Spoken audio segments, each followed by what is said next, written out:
तून भरत गोगावले यांनी सलग चौथ्यांदा विजय मिळवलेला आहे। ग्रामपंचायत निवडणूक ते आमदारकी इथपर्यंत त्यांचा हा राजकीय प्रवास।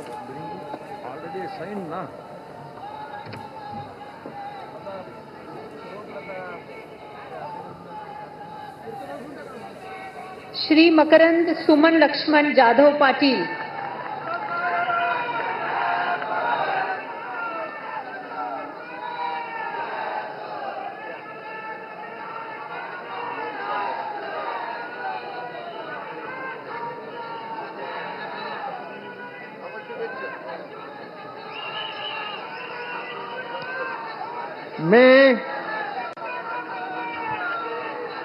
मी मकरंद सुमन लक्ष्मणराव जाधव पाटील ईश्वर साक्ष शपथ घेतो की कायद्याद्वारे स्थापित झाले आहे अशा भारताच्या संविधानाबद्दल मी खरी श्रद्धा व निष्ठा बाळगीन।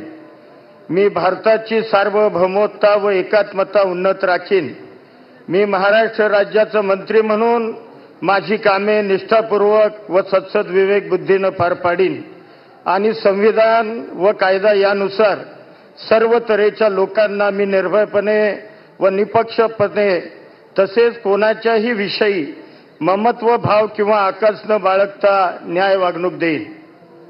मी मकरंद सुमन लक्ष्मणराव जाधव पाटील ईश्वर साक्ष शपथ घेतो की महाराष्ट्र राज्याचा मंत्री म्हणून माझ्या विचारार्थ आणली जाईल किंवा मला ज्ञात होईल अशी कोणतीही बाब असा मंत्री म्हणून माझी कामे यथायोग्य पार पाडण्यासाठी आवश्यक असेल ते खेरीज करून एरवी मी कोणत्याही व्यक्तीला किंवा व्यक्तींना प्रत्यक्षपणे व अप्रत्यक्षपणे कळवणार नाही किंवा त्यांच्याकडे उघड करणार नाही।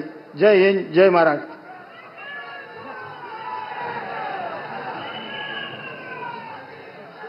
विधानसभा मतदारसंघातून मकरंद पाटील हे विजय झाले आणि आता त्यांना मंत्रिपदाची शपथ त्यांनी घेतलेली आहे। अजित पवार गटाचे नेते सलग चौथ्यांदा त्यांनी या विधानसभा मतदारसंघातून विजय मिळवला।